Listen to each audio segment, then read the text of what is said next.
तस्मै श्रीगुरवे नमः।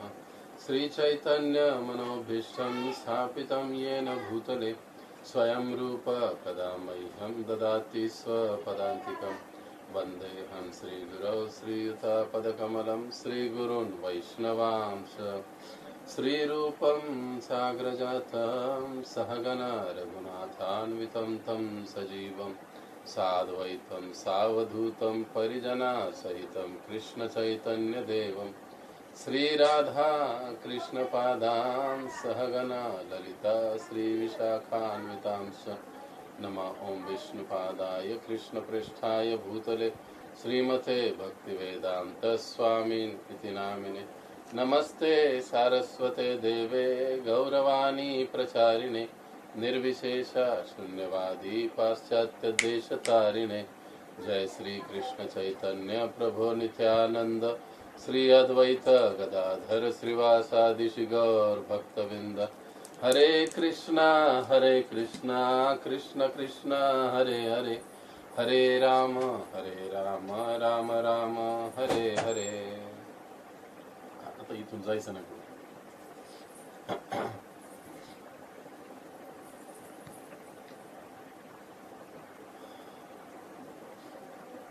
मुखं करोति वाचालं पङ्गुं लङ्घयते गिरिं यत्कृपातमहं वन्दे श्रीगुरौ दीनतारिणम्। हरे कृष्णा।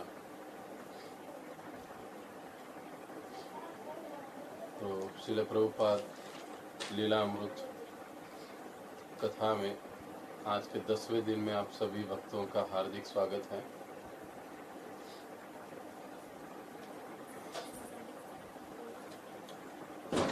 आज के 10वें दिन में आप सभी भक्तों का हार्दिक स्वागत है।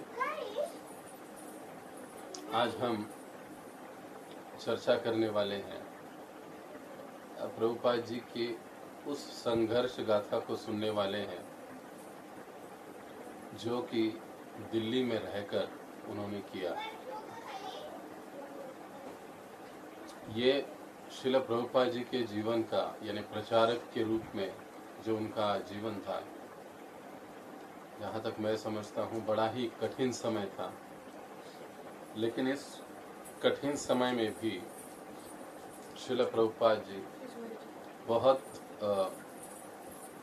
धैर्य के साथ, विनम्रता के साथ सभी परिस्थितियों में रहे।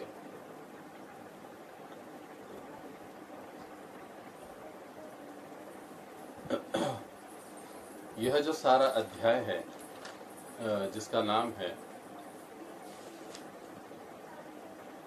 अध्याय 8वां, नई दिल्ली विराट में अकेले रोदन। इसका मतलब है कि अकेले ही इस स्थान पर उन्हें संघर्षरत रहना पड़ा।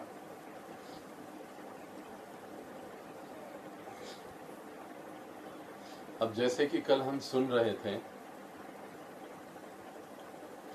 कि किस प्रकार से झांसी के प्रचार केंद्र से अभय चरण को बहुत बड़ा गहरा धक्का लगा था, और अब उसके पश्चात अभय चरण जो है केशव महाराज के आग्रह से या उनके आमंत्रण से मथुरा पहुंच रहे हैं।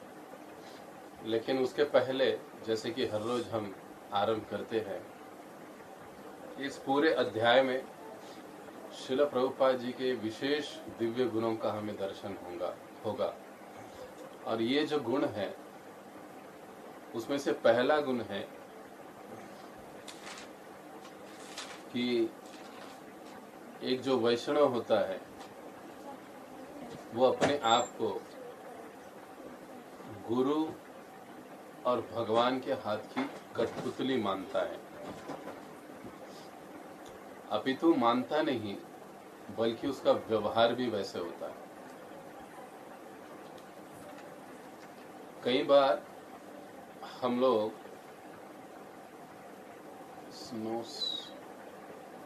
हाँ, आवाज माझ्याकडून तर क्लिअर आहे ना? ओके। तो इस अध्याय में पूरे जो हम गुण देखने वाले हैं या दर्शन होंगे हमें प्रभुपाद जी के दिव्य गुणों के, उसमें जो पहला जो गुण है कि एक वैष्णव अपने आप को गुरु और भगवान के हाथ की कठपुतली समझता है। कृष्णैक शरणम, वो सदैव हर परिस्थिति में भगवान कृष्ण गुरु के शरण में रहता है और जैसे उनकी इच्छा होगी, जैसे वे चलाएंगे वैसे चलने की वो कोशिश करता है। कई बार हम लोग कहने को तो कह देते हैं हम नम्र होते हैं या हम नम्र है, लेकिन एक्चुअल में होते नहीं है। मतलब मेरे बारे में मैं कह रहा हूँ, केवल शाब्दिक रूप से कहना और वास्तविकता में उसका आचरण करना, ये दो बड़ी ही अलग बातें हैं। लेकिन जैसे महाप्रभु कहते हैं कि वैष्णव की पहचान, एक शुद्ध भक्त की पहचान उसके आचरण से होती है और उसके आचरण में जो गुण दिखाई देते हैं उससे ये पता चल जाता है। तो ये अध्याय में हम श्रील प्रभुपाद जी के इस दिव्य गुण को देखेंगे कि वे अपने आप को भगवान और गुरु के हाथ की कठपुतली मानते थे।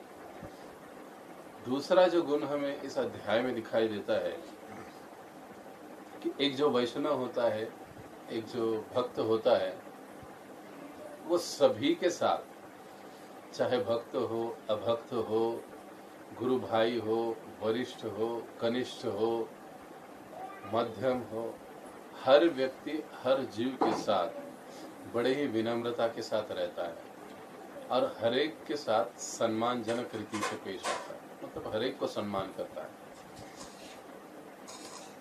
इस वैष्णव के दिव्य गुणों को हम इस अध्याय में देखेंगे। प्रभुपाद जी का ये दिव्य गुण भी हमें दिखाई देता है। तीसरा जो गुण है कि एक जो वैष्णव है वो अपने गुरु या भगवान की जो सेवा है वो अच्छे से अच्छे पद्धति से, श्रेष्ठतर पद्धति से करना चाहते हैं। वो कभी ऐसे तैसे भगवान की सेवा करना नहीं चाहता। वैष्णव का, भक्तों का, उच्च स्तर के जो भक्त हैं उनका हमेशा भाव होता है कि जो भी मैं सेवा कर रहा हूँ, दे रहा हूँ, वो मेरी सेवा अति उत्तम हो, अच्छे से अच्छे क्वालिटी की सेवा हो और उसके इस सेवा भाव से और सेवा करने के तरीके से ही एक साधक की श्रद्धा का पता चलता है। और साधक की जो श्रद्धा है उस श्रद्धा के अनुसार उसका अधिकार या उसके स्तर का पता चलता है, यानी कौन कैसी सेवा कर रहा है। ये देखकर ही एक निष्णात भक्त को पता चल जाता है कि इसका ये साधना कैसी करते हैं, इनकी श्रद्धा कैसी है, ये पता चल जाता है। तो एक जो वैष्णव होता है वो अक्सर भगवान की सेवा हो, गुरु की सेवा हो, वो सर्वश्रेष्ठ पद्धति से करना चाहता है। अच्छे से अच्छा, ऊंची से ऊंची चीज उनको वो अर्पित करना चाहता है, ये उनका भाव होता है। और चौथा महत्वपूर्ण गुण है कि जो एक वैष्णव होता है, शुद्ध भक्त होते हैं, वो परिस्थिति चाहे कितनी भी विपरीत क्यों ना हो, लेकिन अपना सेवा कार्य वो कभी त्यागते नहीं और विपरीत परिस्थिति के लिए कभी वो अन्यों पर दोषारोपण करते नहीं, बल्कि वो यही सोचते हैं कि मुझ में कुछ कमी होगी या भगवान मुझसे कुछ चाहते हैं, इसलिए मेरे साथ ऐसी घटना हुई। तो वैष्णव के ये दिव्य गुण, चारों दिव्य गुण हमें इस अध्याय में श्रील प्रभुपाद जी में देखने को मिलते हैं। फिर से दोहरा रहा हूँ, मैं लगभग हर दिन दोहराता हूँ। इसका उद्देश्य केवल पठन नहीं है या कथा सुनना नहीं है, बल्कि इन गुणों को समझना और कहाँ पर हम इसे अपने आप में लागू कर सकते हैं, कितनी मात्रा में लागू कर सकते हैं, यह हर एक को अपने स्तर पर सोचकर इसका पालन करना, ये बहुत जरूरी बात है। तो ये 4 गुण, जैसे हर अध्याय में हम अलग अलग गुणों की चर्चा किए हैं, ये 4 गुण हम इस अध्याय से देखते हैं। अब आइए इस अध्याय को हम लोग आरंभ करते हैं। जब भारत स्वतंत्र हुआ और पहले राष्ट्रपति राजेंद्र प्रसाद हुए,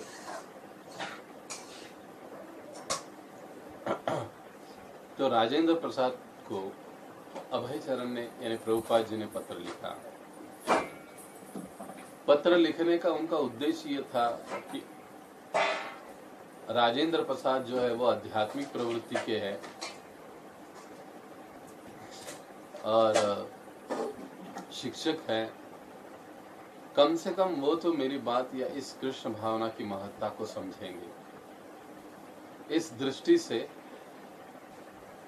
उन्होंने पत्राचार उनके साथ किया।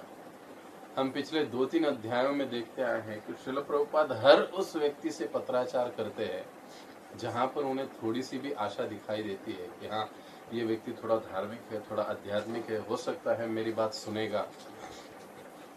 हर उस राजनेता से वो चर्चा करते, पत्राचार करते। तो यहाँ पर भी इस प्रकार से प्रभुपाद जो है वो इनके साथ पत्राचार कर रहे हैं और पत्राचार में लिखते हैं कि मैंने अपने वर्तमान भौतिक शरीर को त्याग करने के बाद भगवत धाम में लौटने का जो सूत्र है उसको प्राप्त कर लिया।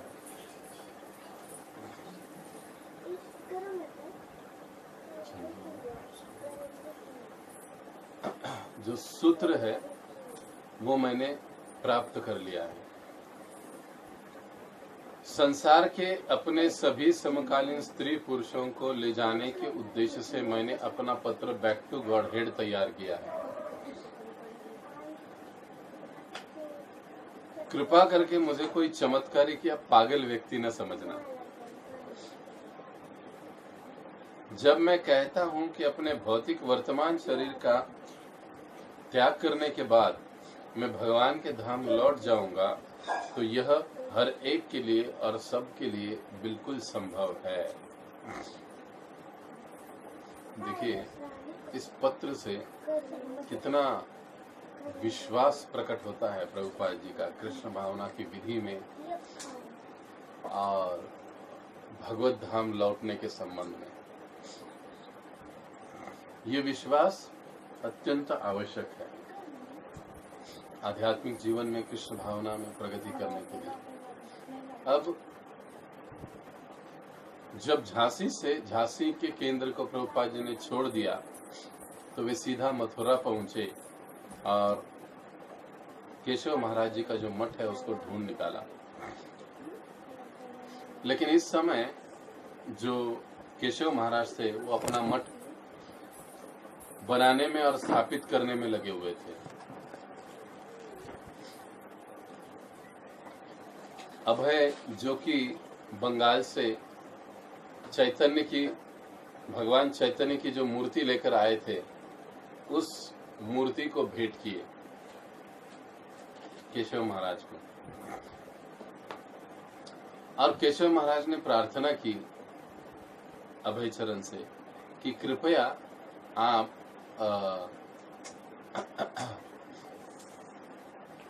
यहाँ पर सेवा करिए। रहने के लिए कमरा उपलब्ध करवा दिया और सेवा उन्होंने दे दी गई। वो थी कि उनका जो गौड़ीय मठ की पत्रिका निकलती थी, वो पत्रिका जो निकलती थी वो पत्रिका को प्रिंट करने, छापने की, उसको संपादन करने की सेवा उनके लिए तय हो चुकी थी। और ये पहली बार ऐसा समय था कि अभय चरण पहली बार अपने गुरु भाइयों के साथ एक साथ सेवा करने के लिए मठ में रुक रहे हैं।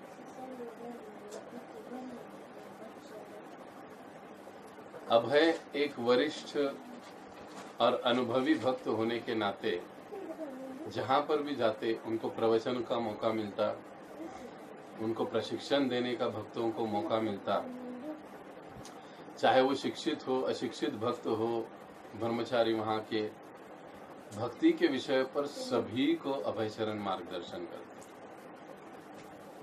अब क्योंकि अब इस मठ में सभी अभयचरण को भक्ति वेदांत प्रभु के नाम से बुलाया करते थे, तो भक्ति वेदांत प्रभु ने, महाराज जी बताते हैं कि अपना कार्य हाल ही में आरंभ किया था और संपादक का काम गौड़िया मठ की जो पत्रिका थी उसको संभाल ही रहे थे कि उसी समय दिल्ली से उनके एक गुरु भाई भक्ति सारंग महाराज, उनका पत्र उन्हें प्राप्त हुआ और पत्र में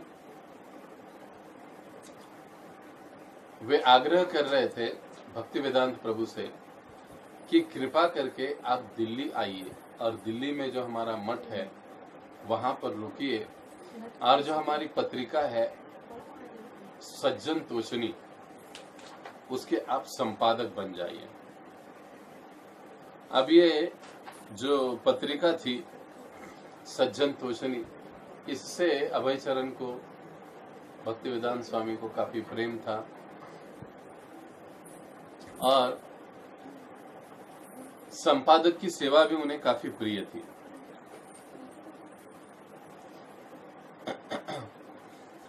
तो अभयचरण सोचने लगे कि क्या किया जाए, क्योंकि वे जानते थे यहाँ पे मथुरा में रहकर वे ज्यादा कुछ कर नहीं पाएंगे, इतनी बड़ी मात्रा में प्रचार नहीं होगा, लेकिन दिल्ली जैसे महानगर में अगर मैं रुकूंगा तो मुझे जो पुस्तकें प्रकाशित करनी है, जो मुझे प्रचार का सेवा करना है बड़ी मात्रा में, और विशेष रूप से जो अंग्रेजी भाषी लोग हैं उन तक पहुंचना है, वो अधिक आसान हो जाएगा। और फिर सेवा भी प्रभुपाद जी की पसंदीदा मिल रही थी, संपादन करने की, लेखन कार्य की।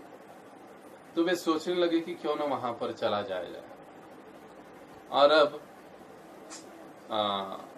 वे बड़े प्रसन्न भी हो रहे थे कि इस प्रकार से सभी जो उनके गुरु भाई हैं उनसे सेवा चाह रहे थे, उनके साथ रुकना चाह रहे थे, क्योंकि अभयचरण को सभी उनके गुरु बंधु जो है ये एक सिद्धहस्त लेखक और संपादक के रूप में स्वीकार करते थे। सभी उनके गुरु भाई ये मानते थे कि ये विशेष रूप से भक्ति सिद्धांत सरस्वती के कृपा पात्र शिष्य है, हमारे गुरु बंधु है, जो प्रवचन देने में, प्रबंधन करने में, धन इकट्ठा करने में, संपादन करने में काफी दक्ष और निपुण है।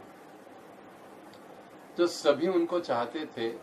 और अब क्योंकि उस समय गौड़ीय मठ अलग अलग भागों में विभाजित हो चुका था, तो कई सारे गुरु बंधु उन्हें अपने अपने मठ में बुलाने के लिए प्रयास कर रहे थे कि आप इधर आ जाओ, आप इधर आ जाओ। तो प्रभुपाद जी को ये, अभयचरण को ये अच्छा भी लग रहा था कि वो सोचने लगे कि हो सकता है कि कृष्ण की इच्छा है कि मैं अपने गुरु भाइयों के साथ रहकर सेवा करूं और यही मेरे जीवन का लक्ष्य होना चाहिए। वो ऐसा सोचने लगे।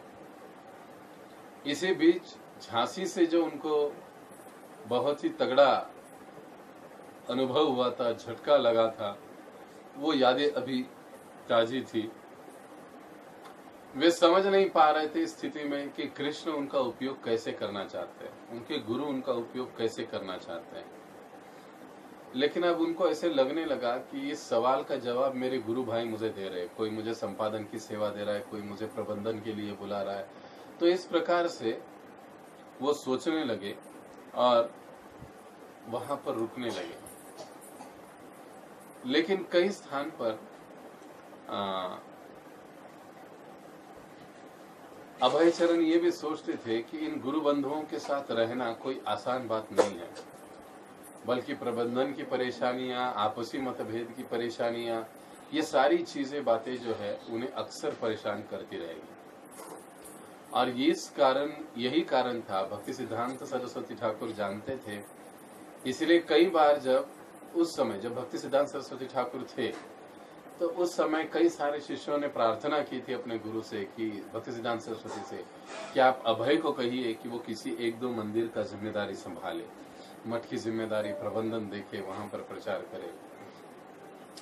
तो भक्ति सिद्धांत कहा करते थे कि तुम, अच्छा होगा कि तुम सभी लोग अभय को मठ से दूर ही रहने दो, नहीं तो वो भी तुम्हारे जैसा बन जाएगा। ऐसे वो कहते, क्योंकि अभयचरण के प्रति भक्ति सिद्धांत सरस्वती ठाकुर जी का जो भाव था वो अलग ही था। वे चाहते थे कि अभय इन परेशानियों में, इन झमेलों में, इन चीजों में न फंसे, बल्कि ऊंचे स्तर पर और बृहद मात्रा में प्रचार का कार्य आरंभ करे।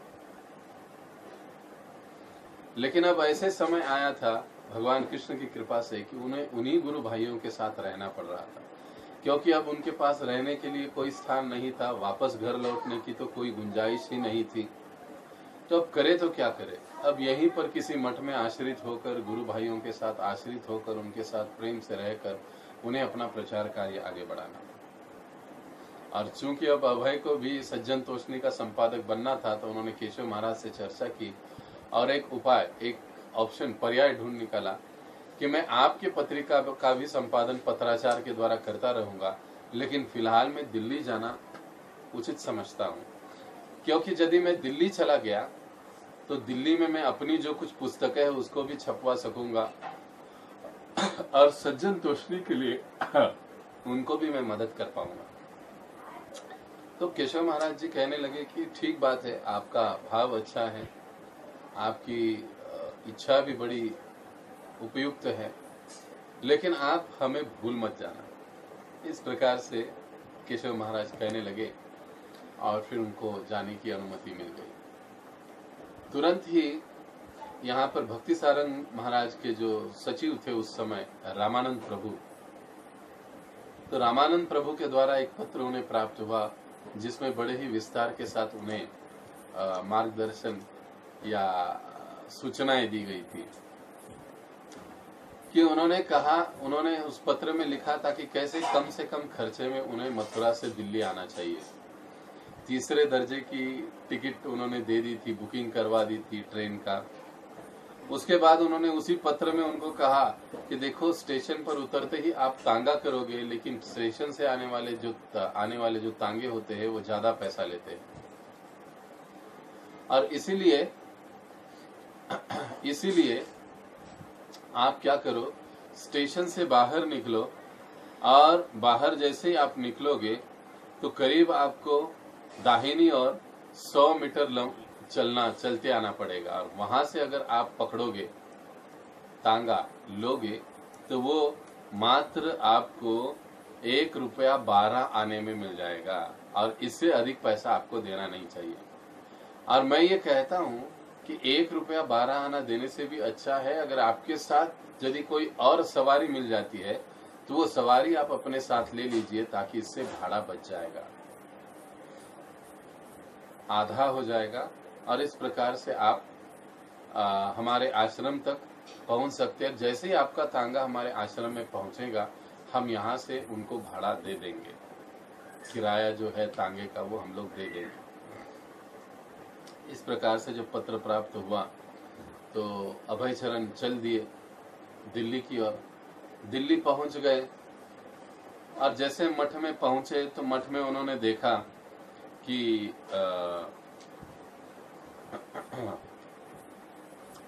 बड़ी ही अव्यवस्था उनको इस स्थान पर मिली, और वो देखने लगे कि यहाँ पर भी वही गुटबाजी, वही आपसी झगड़े।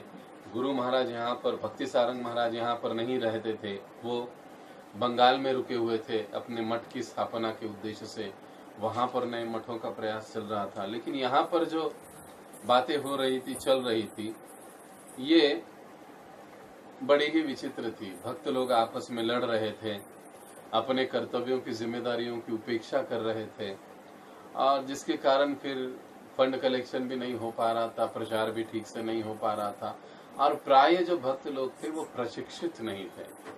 देखिए, हम अब पिछले 2-3 सप्ताह से, दिनों से देख रहे हैं कि जहां पर भी प्रभुपाद जी प्रचार की बात करते, वहां पर अवश्य वो प्रशिक्षण की बात करते हैं। प्रभुपाद जी प्रशिक्षण पर भक्तों के काफी जोर दिया करते थे कि एक वैष्णव को, एक भक्त को अक्सर प्रशिक्षित होना चाहिए। निष्णात व्यक्ति के मार्गदर्शन में उसे अपने आप को तैयार कर लेना चाहिए। अब कई सारे प्रभुपाद जी के जो अपने शिष्यों के साथ पत्राचार हुए, उस पत्राचार में इन सारी बातों का जिक्र मिलता है। प्रभुपाद जी इसके ऊपर काफी बल दिया करते थे। लेकिन यहाँ पर उन्होंने देखा कि किसी को कोई ठीक तरीके से प्रशिक्षण नहीं है। यहाँ तक कि इन लोगों के खाना पीना, रहन सहन आदि का जो स्तर है वो बड़ा ही निम्न कोटि का है। कई सारे जो भक्त हैं वो लापरवाह बन चुके हैं। जब कलकत्ता में कुछ भक्त क्षमा करिए, जब दिल्ली में कुछ समय के लिए प्रभुपाद जी आए थे, झांसी में रुके थे, तो कुछ भक्तों के साथ वो कीर्तन किया करते थे, नगर संकीर्तन। उन भक्तों से जब प्रभुपाद जी मिले तो देखा कि वे भी अभी एकदम से लापरवाह हो गए हैं और उनको अभय चरण की मदद करने में अब कोई रुचि नहीं थी। तभी दूसरा भक्ति सारंग महाराज जी से पत्र अभय चरण को प्राप्त होता है, जिसमें वे प्रार्थना करते हैं कि कृपया, मैं जानता हूं कि इस मठ में काफी अव्यवस्था है और मैं आपसे निवेदन करता हूं कि आप इस मंदिर का, इस मठ का जो प्रबंधन है, व्यवस्थापन अपने हाथ में लीजिए और इसे संभालिए, चलाइए।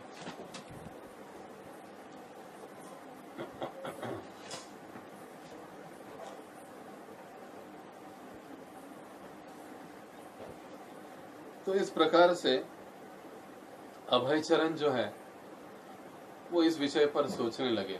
लेकिन हालांकि उनकी इच्छा थी कि सज्जन तोषणी का संपादक बनना, तो भक्ति सारंग महाराज जी ने कहा कि बिल्कुल, तोषणी के प्रकाशन का प्रयास करने में आपको बहुत सारी कठिनाइयां होगी, वे जानते थे। और वास्तव में वहां पे कठिनाई थी, टाइपराइटर नहीं था, जो मुद्रक था उससे भी इनके संबंध खराब हो चुके थे, बहुत सी परेशानियां थी। लेकिन फिर भी ऐसी परेशानी की स्थिति में भी अभय चरण ने वहां पर रुककर सज्जन तोषणी का कार्य, लेखन का कार्य, संपादन का कार्य आरंभ किया। जो मुद्रक था, जो छपाई वाला था, उनसे मिले, उनके साथ संबंधों को उन्होंने ठीक ठाक किया और अब वे अपने कार्यों को आगे बढ़ाने के ऊपर विचार विनिमय करने लगे, योजना बनाने लगे। वो चाहते थे कि सज्जन तोषणी जो है वो पहले दर्जे की पत्रिका बने, पूरे देश में नहीं, पूरे जगत में। जो अंतर्राष्ट्रीय स्तर पर उस समय पत्रिका निकलती थी, उस पत्रिका के तरह प्रभुपाद जी उसको बनाना चाहते थे। उसके पेपर का दर्जा, उसकी लेखनी का दर्जा, उसकी सजावट आदि सारी चीजें, ये अभय चरण की प्रभुपाद जी की इच्छा थी। हर वो चीज जो करना चाहते थे वो उत्तम से उत्तम हो, इसके लिए वो प्रयास करते। और इस तरह से अभय चरण ने अपनी सेवा आरंभ कर दी। किराए पर उन्होंने उस समय एक टाइपराइटर भी ले लिया और सबसे पहले उन्होंने कार्य आरंभ किया वो है कि इस पत्रिका के सदस्यों को बढ़ाना।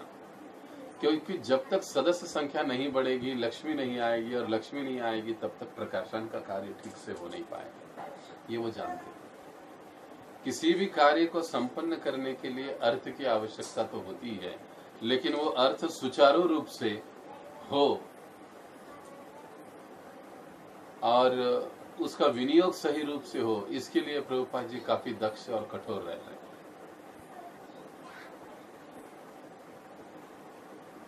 अब अभय चरण ने अपने भरकस प्रयास जारी किए और आखिर अगस्त 1955 में वे इस पत्रिका का पहला प्रकाशन कराने में सफल हुए।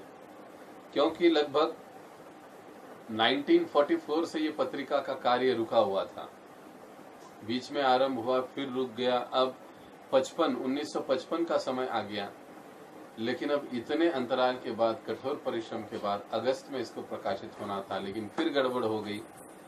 छपाई वाले ने कुछ देरी कर दी और फिर ये सितंबर 1955 में इसके कई सारी प्रतियां प्रकाशित हुई। अभय चरण ने कई सारी प्रतियां बंगाल में भक्ति सारंग महाराज जी को भेजी ताकि वे उसके ऊपर अपने मत, अपनी प्रतिक्रिया व्यक्त करें, सुधारों को बताएं। और बाकी सारी प्रतियां वे लोगों को बांटते गए। इस प्रकार से उनका कार्य जो है प्रभुपाद जी का चलता रहा। अब इसमें इस प्रकार से सभी को बड़ी प्रसन्नता हुई कि इतने कठोर परिश्रम से अभय ने ये सारा कार्य आरंभ किया, चालू किया, तो बड़ी अच्छी बात लगी सबको। लेकिन अब यहाँ पर मजे की बात एक हो गई कि जो सचिव थे भक्ति सारंग महाराज जी के, रामानंद प्रभु, उन्होंने पत्र लिखा।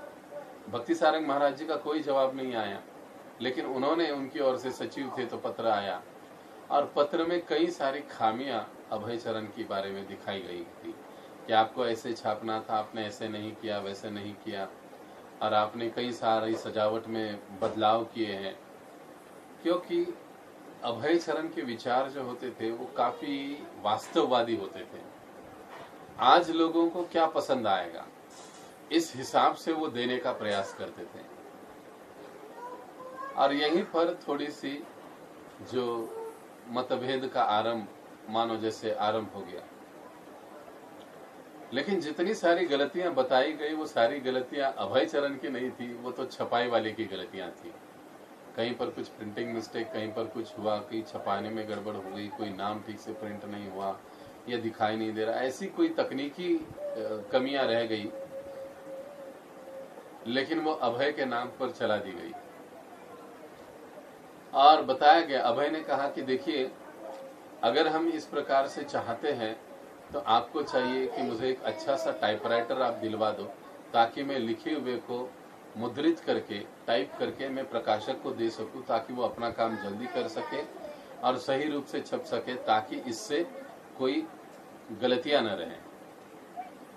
तो उनको जवाब मिला कि अगर आप सफाई से लिखोगे तो आपको टाइपराइटर की जरूरत नहीं पड़ेगी। हस्तलिखित प्रतियां आप मुद्रक को ले जाकर दे दीजिए, वो प्रिंट करवा देंगे। वैसे तो अभी अभय को ये जवाब इतना रुचिकर नहीं लगा, लेकिन उनके पास कोई चारा नहीं था। अभय पुनः अपनी सेवा में जुट गए और पुनः अच्छा सा एक टाइपराइटर उन्होंने अब किराए पर ले लिया। पुनः एक ऐसे ये प्रस्ताव आया महाराज जी की ओर से कि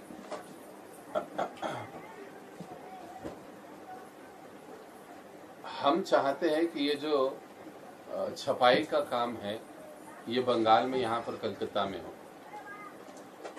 अभय कहने लगे कि आपकी बात सही है, लेकिन कलकत्ता में छपाई की उतनी सुविधा नहीं है, जहां तक मैं जानता हूं, और ये ज्यादा अच्छा होगा कि हमारे ही छापखाना हो, हमारी मशीनें हो, और अगर हम छापेंगे तो ये बहुत बढ़िया होगा। और अगर हम अभी इसको कार्यान्वित नहीं कर सकते हो तो मैं ये सुझाव देता हूं कि आप इसका जो छपाई सेवा है वो दिल्ली से कराएं, क्योंकि यहाँ की सुविधा और क्वालिटी बहुत अच्छी है। अभय के सुझाव अर्थात रामानंद और केशव को अच्छे नहीं लगे, केशव महाराज को इतने रुचिकर नहीं लगे। फिर अभय कहने लगे कि आप कहते हो 500 प्रतियां छापनी है, लेकिन अगर 1000 प्रतियां हम छापेंगे, जितना अधिक हम लोग छापेंगे, अधिक लोगों तक पहुंचेंगे तो हमारा प्रचार अधिक होगा। अभय चरण की योजनाएं विशाल होती थी, बड़ी होती थी, लेकिन जो केशव महाराज थे वो छोटे से शुरुआत करना चाहते थे। तो इस प्रकार से अब थोड़ा सा दोनों में तनाव की स्थिति उत्पन्न होने लगी। और फिर वो समय आ गया कि जब रामानंद ने अभय चरण को पत्र लिख दिया, और इस प्रकार से पत्र लिख दिया कि अभी मठ में आपकी सेवा की आवश्यकता नहीं है। बड़ा ही विस्तारित पत्र है, लेकिन समय के अभाव में हम उसको पूरा विस्तारित नहीं, बड़ी ही मीठी भाषा है पत्र की, लेकिन उसका संदेश बड़ा कड़वा है। और जब इस प्रकार से बातें हुई तो अभय चरण को पुनः एक बार धक्का लगा। अप्रत्यक्ष रूप से उनको ये बताया जा रहा था कि आपके साथ सेवा करने में हमें बड़ी दिक्कत होगी।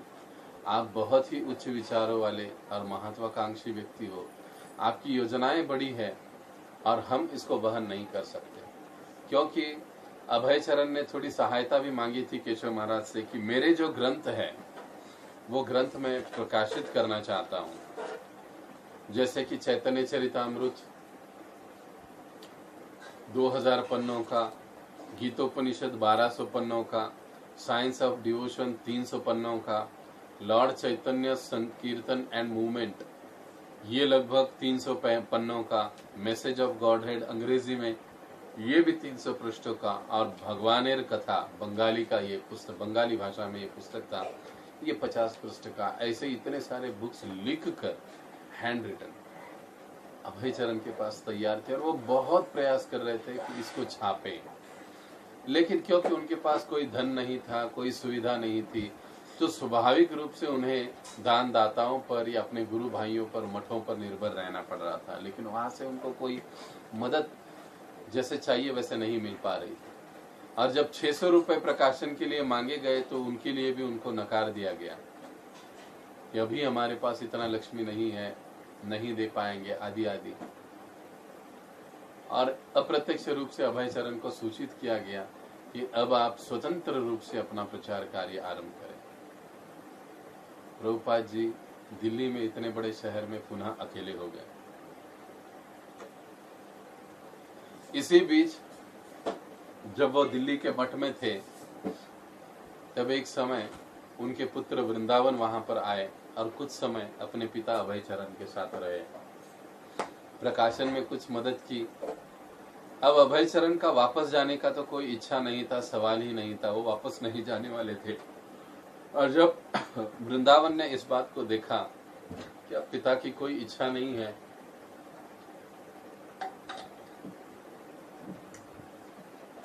वापस आने की, तो कुछ समय के बाद वो भी पुनः कलकत्ता के लिए वापस लौट गए। और इस प्रकार से जब ये रामानंद का पत्र मिला तो अभय चरण पुनः अकेले हो गए। अब तो बिना किसी आय के, बिना किसी लक्ष्मी के एक प्रसंग रह गया, क्षमा करें, कि जब सज्जन तोषणी का कार्य चल रहा था तो प्रभुपाद जी उस समय कई सारे बड़े बड़े लोगों से मिलते, तो उनके पास पहनने के लिए धोती कुर्ता नहीं था। तो जैसे तैसे कहकर उन्होंने 2 धोती कुर्ते मंगवाए। देखिए आज हम इस्कॉन संस्था में कितनी फैसिलिटी प्राप्त करते हैं, चाहे हम गृहस्थ भक्त हो, चाहे ब्रह्मचारी भक्त हो, लेकिन यदि हम प्रभुपाद जी के संघर्ष को अगर हम देखेंगे तो हम समझ पाएंगे कि वास्तविकता में प्रभुपाद जी ने हमारे लिए क्या किया है। 2 जोड़ी ड्रेस उन्होंने मांगा, मिला 1 जोड़ी ड्रेस।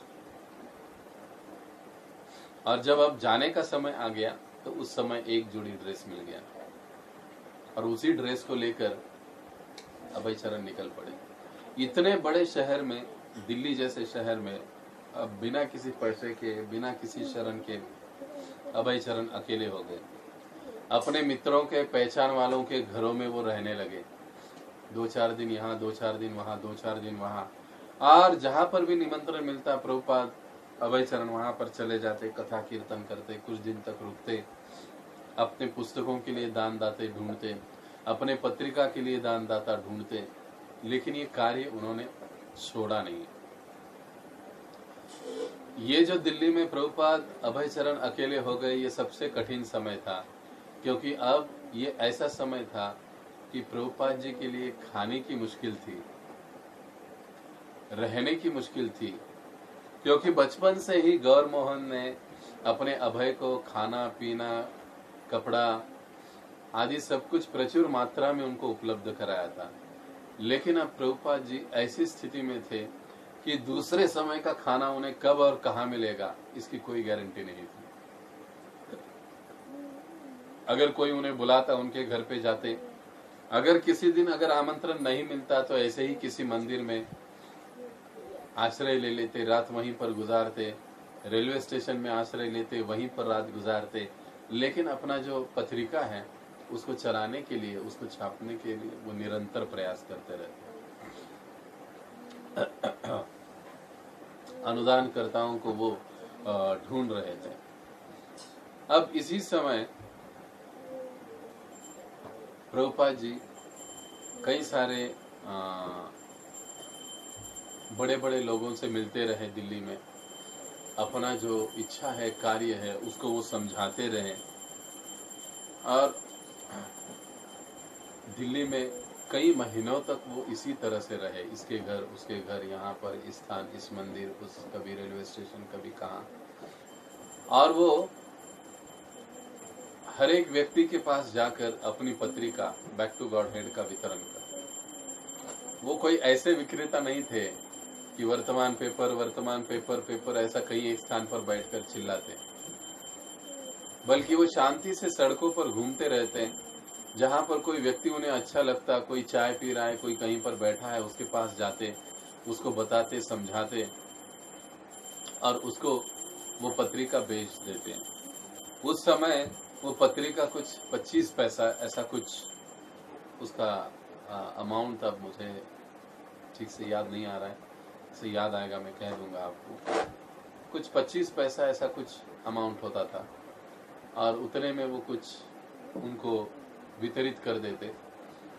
वो लक्ष्मी आती, पुनः उससे छपाई करते, बची हुई लक्ष्मी से अपने उदर निर्वाह के लिए कुछ उपयोग लाते, आने जाने की उपयोग में लाते। और इसी प्रकार से कई महीनों तक अभयचरण का कार्य चलता रहा। देखिए कितना कठोर संघर्ष रहा। एक बार उनके जो एक पहचान हुई जस्टिस मिश्र से, और जस्टिस मिश्र से मुलाकात होने के बाद उन्होंने अपनी कई सारी योजनाएं उनको बता दी और अपनी पत्रिकाएं उनको बता दी। ये भी उन पत्रिकाओं के एक नियमित वाचक बन गए थे और ये अक्सर उनकी पत्रिकाओं को पढ़ा करते थे। इन्हीं के पहचान से एक दिन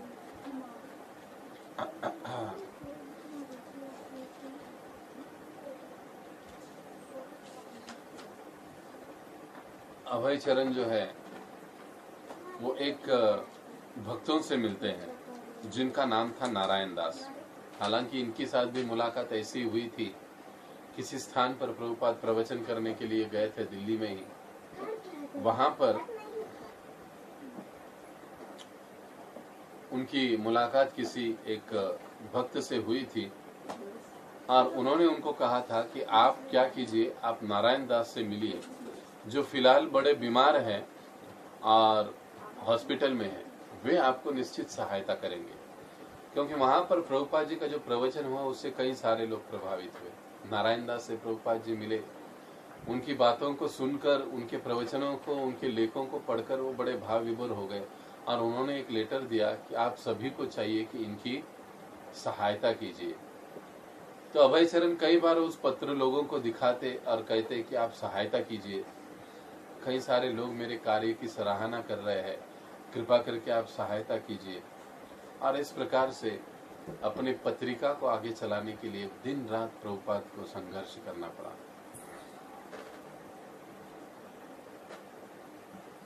कई लोगों से वो मिलते, कई लोग कहते अरे अभी हमारे पास समय नहीं मिलने के लिए। कुछ लोग आमंत्रण देते लेकिन घर पर जाने के बाद उनको वहां से निकाल देते। कई सारे अनुभव अभयचरण को इस दौरान आ रहे थे और ऐसी स्थिति में अभयचरण फिर भी अपने कार्य को, संपादन के कार्य को, प्रकाशन के कार्य को, प्रचार के कार्य को छोड़े नहीं। एक दिन, एक समय दिल्ली में बहुत ही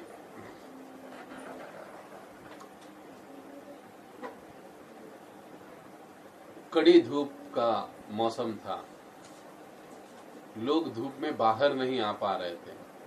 ऐसी स्थिति में अभयचरण बाहर निकलकर अपनी पत्रिकाओं को बेचते, क्योंकि जब तक वो उस पत्रिका को वितरित नहीं करेंगे तब तक धन उनके पास आएगा नहीं। रहेंगे कहाँ, खाएंगे क्या, और अगली पत्रिकाओं को छापने के लिए मुद्रक को पैसा देना है, वो कहाँ से देंगे। तो उम्र की 60 अब के पड़ाव में अभयचरण आ चुके थे, लेकिन ऐसी अवस्था में भी वो कठोर मेहनत कर रहे थे।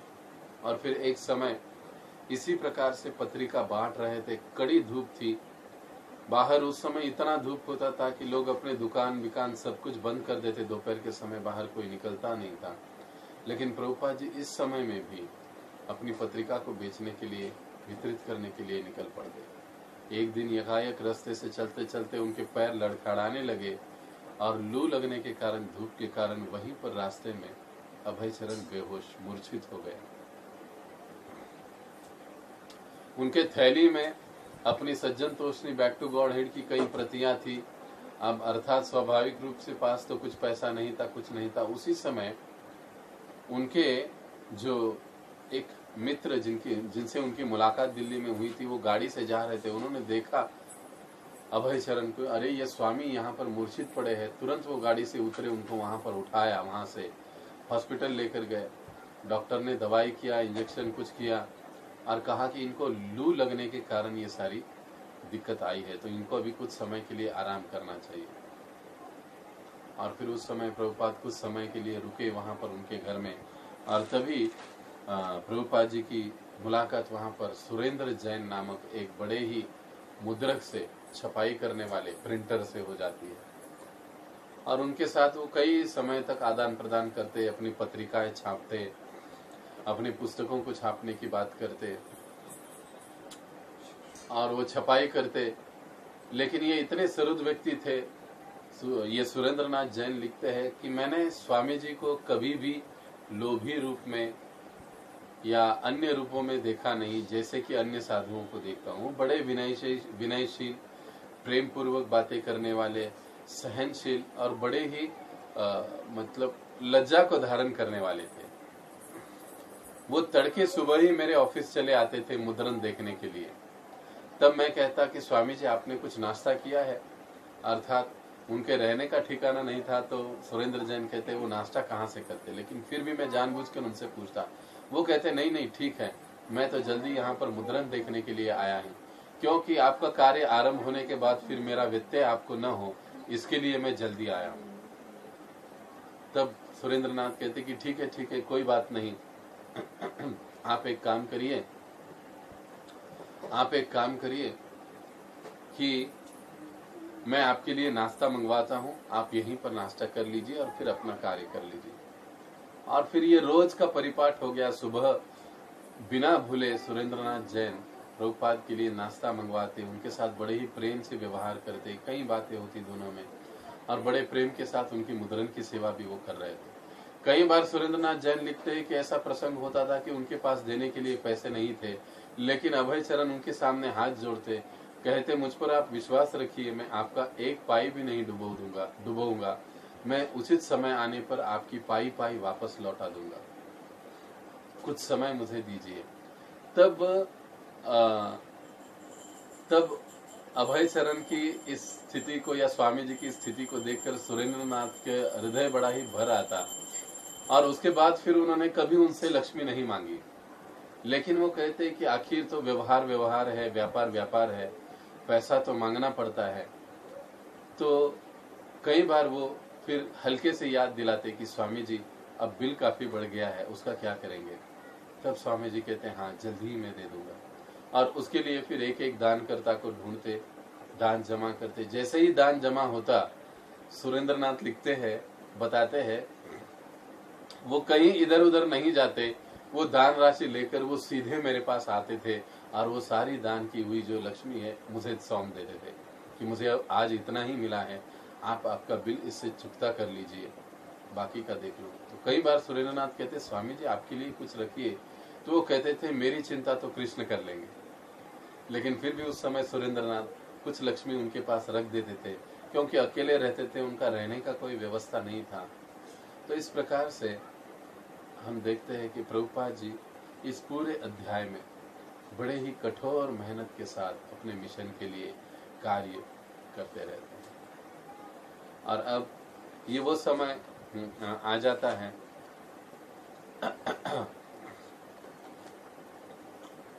कि यहाँ से दिल्ली में भी अधिक कुछ न होने के कारण पुनः वृंदावन में आने की जाने का विचार उनके मन में प्रबल हो उठता है।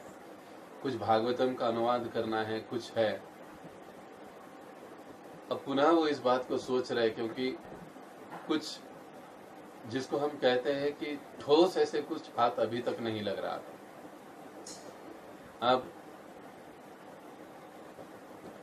प्रभुपाद जी अक्सर याद करते अभय चरण की भक्ति सिद्धांत कहा करते थे कि यदि एक व्यक्ति भी मेरे मिशन से सच्चा भक्त बन जाए तो मैं ये समझूंगा मेरा मिशन सफल होगा।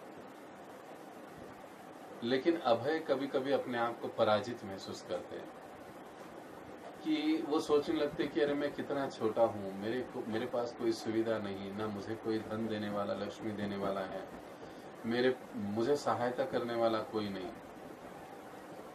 मेरे लिए यहाँ पर रुक के अकेले कार्य करना कितना कठिन है। इस प्रकार से कई बार वो सोचते। लेकिन दूसरी ओर जब वो अपने गुरु के आदेशों को स्मरण करते तो पुनः उनमें उत्साह संचार आ जाता और पुनः उतने ही जोर शोर के साथ वो अपने कार्य में लग जाते हैं। और इस प्रकार से दिल्ली में कई महीनों तक अभय चरण इसी प्रकार से संघर्ष करते रहे। और अब पुनः वृंदावन की ओर जाने का प्रभुपाद जी का कुछ इरादा है, मन है। और कैसे वृंदावन के जो एक निवासी है वो उन्हें संन्यास लेने के लिए प्रेरित करते हैं, और कैसे भक्ति वेदांत प्रभु इच्छा न होते हुए भी अनिच्छा से संन्यास ले लेते। ये स्वयं प्रभुपाद जी के ही शब्द है। उसका बड़ा ही रोचक वर्णन हम कल सुनेंगे। तो यहाँ पर प्रभुपाद जी का ये जो दिल्ली का संघर्ष है, ये जो भी इस स्थान में वर्णन किए हैं, दिल्ली में तो कई सारे भक्त हैं, उन स्थान पर जाएंगे तो मुझे आशा है, विश्वास है कि जरूर उन्हें प्रभुपाद जी की इन प्रसंगों को याद करना चाहिए, याद आने चाहिए।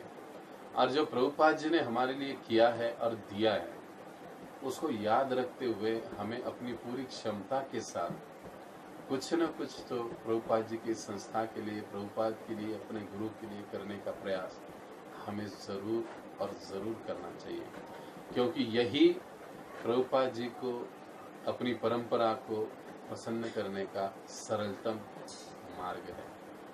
तो हम यहाँ पर रुकेंगे, 9:30 बज चुके हैं। और क्षमा कीजिए, कल भी मुझे 5-1 मिनट लेट हुआ था, आज भी 5-1 मिनट लेट हुआ था। आने में लेट होने से थोड़ी सी गड़बड़ी हो गई, तो जय राधा माधव हम नहीं कर पाए समय सीमा के कारण।